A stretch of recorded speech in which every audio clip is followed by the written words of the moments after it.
being stuck is a choice. So I feel stuck here because I'm choosing to be stuck here. Why am I choosing to be stuck here? Because I'm afraid of moving on. I'm afraid of moving forwards. I'm cycling through it again. The lessons are already within me. The wisdom is already within me. I've already made the leap before. I don't know why, like, I'm back here feeling stuck again. I think I've become accustomed to suffering.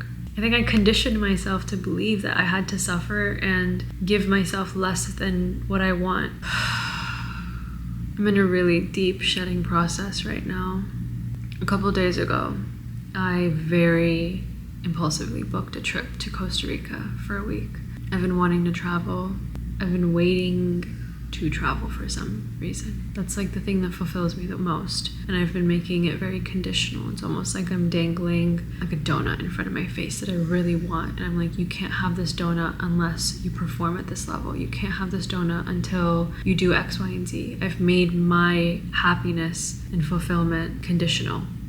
I think I've learned to view pain as progress. If it's not painful, it feels too easy. And if it feels easy, it feels like I'm not doing anything. And if I'm not doing anything, I don't feel valuable. I feel like I'm wasting time. So the way that I will be removing these storylines, a lot of it will be just deprogramming techniques, but I've learned the best way to actually just change shit in my body is to just go do crazy stuff.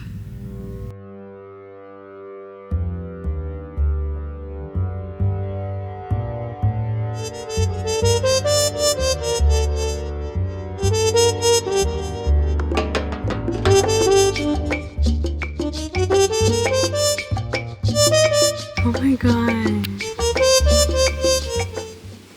Hello! We made it to Costa Rica. I'm in my rental car, just picked it up, and I have about 2.5 hour drive to my destination, which is a cute little bungalow deep in the jungle in the mountains. I'm so excited. I don't have sunglasses, unfortunately, but it's beautiful. It's sunny. I saw some cows. The cows are super skinny here, which probably they should be like that because they're not being fed whatever. I have no water, no snacks. My phone's on 50%, so I gotta make a stop. I have to get some supplies and get on the road. So I'm walking into this pretty blind. All I did is book my flight, my rental car, and the place I'll be living for the next week. I don't have much information about where I'm going. I know that it's in the jungle, in the mountains, and I know that there's a beach nearby, there's waterfalls, but I don't really know much beyond that. And that's kind of how I wanted it to be, because I really want this to be a practice for me to trust my intuitive voice, to lead with my intuition, to strengthen the ability that I have internally, because traveling by myself a few years ago is what really deepened my connection with my intuition. And I've kind of disconnected from that for the past few months. So I planned nothing. I don't know what I'm doing tomorrow. I don't know what I'm doing tonight. I don't even know what I'm gonna eat. Like I didn't plan anything. And usually I'm like a type A traveler. Like I know where I'm eating. I know what time I'm eating.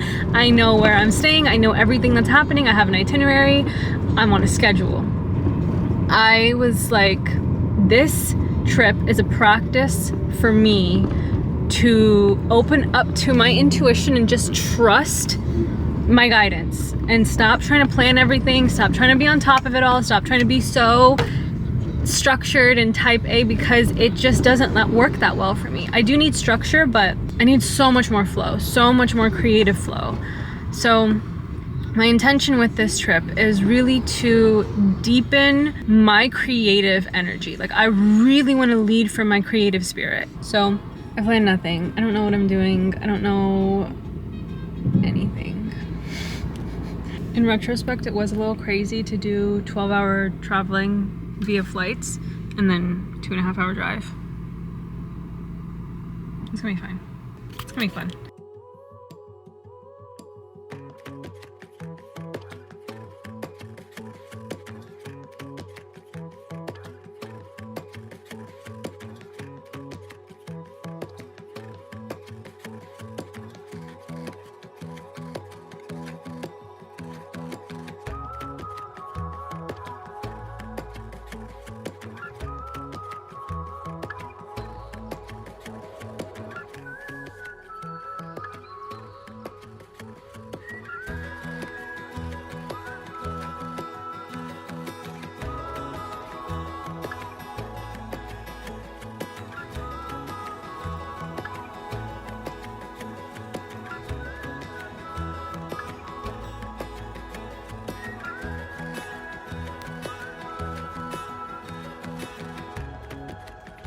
Made it to Costa Rica.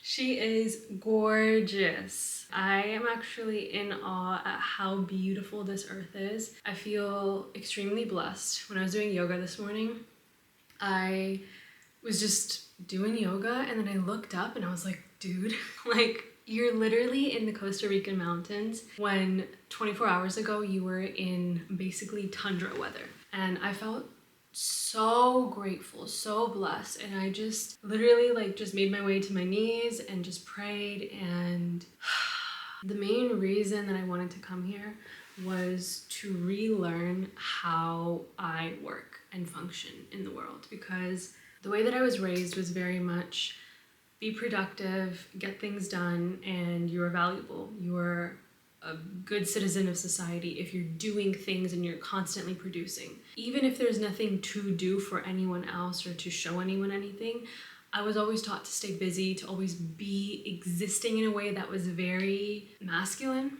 My mom always taught me to stay busy, constantly get things done, be productive, and you are valuable, you are worthy, you are doing something. That's the thing that makes you feel good and at peace and whole. My mom is still like that. Like, she cannot rest. Even on her days off, she's like constantly reorganizing her closet. I think she reorganizes her closet like 3 times a month minimum. So it was always this sort of energy of stay busy and you're good. This is the way that I also approached my work. I was like superstar employee because I was constantly doing way too much and had zero boundaries and had no idea how to rest, and would push through burnout and would be perfectly fine, seemingly, even though I was struggling behind closed doors with alcohol and drugs. And since owning my own business over this past year, I had zero boundaries, because I was like, all of this is for me, all of this is for the people that I'm serving, all of it is my mission, all of it fulfills me.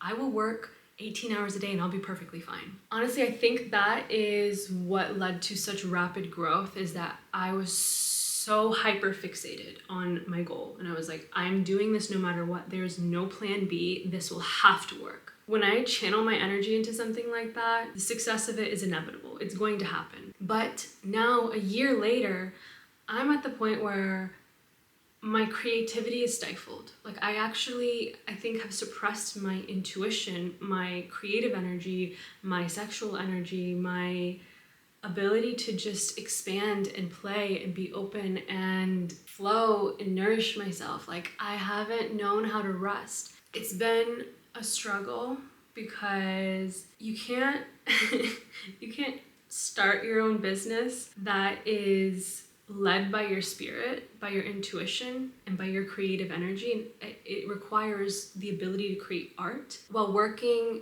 in a hyper-masculine way. What I've done over the past few months is I've completely suppressed my spirit. I have rejected my creative energy. I have been, I think, in a sense, really abusing the gifts that I have, because I've been almost like forcing them to come out and produce. I've been trying to meet deadlines. I've been trying to meet quantitative goals when the work that I'm doing has nothing to do with that. And I've been listening to the way that a lot of these really successful men in business function. People like Alex Hormozy and even Layla Hormozy. Like, I loved just listening to their podcast. I was taking in a lot of their lessons, their wisdom, their learnings through the past few years. I was feeling like I'm not doing enough. I'm not doing as much as I could be. I need to be building an empire. I need to create a multi-million-dollar business. I need to expand.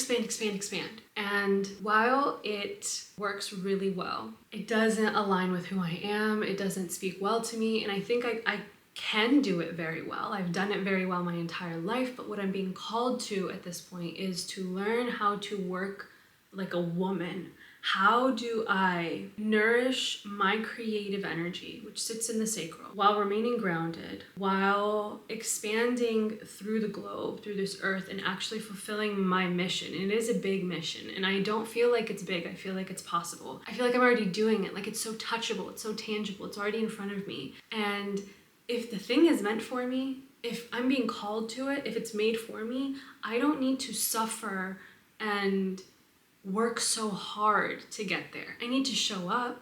I need to open up to the pathway. I need to still navigate through it. I need to keep moving. It takes the balance of the masculine and the feminine. But the way that we think we have to work is like, I have to trudge through the mud, and I have to push through the pain, and I have to be in a state of suffering to go get this goal and to get to the top of the mountain. When in fact, it doesn't take strenuous effort. It takes the ebbing and flowing, and it's really the hardest part I'm finding is the emotional aspect of it. The hardest part is the letting go, the having faith, the things that don't require me to do anything.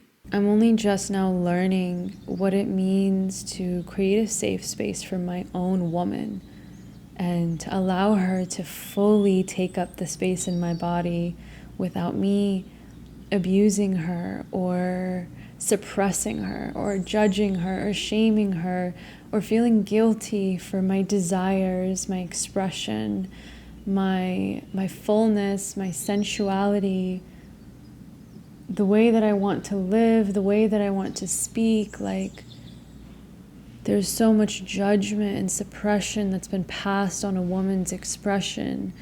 It feels like I've never truly seen a woman blossom in her own skin, because how many women feel safe in their bodies to fully let their feminine energy flourish? Or feminine energy flourishes when she feels safe, when she feels seen and heard and respected and held. And there was a time I remember just even 2 years ago, I was telling my partner at the time that I was unable to access my own feminine energy because she knew if she opened up to me, I would abuse her. I wouldn't know how to hold her, that she would just be hurt.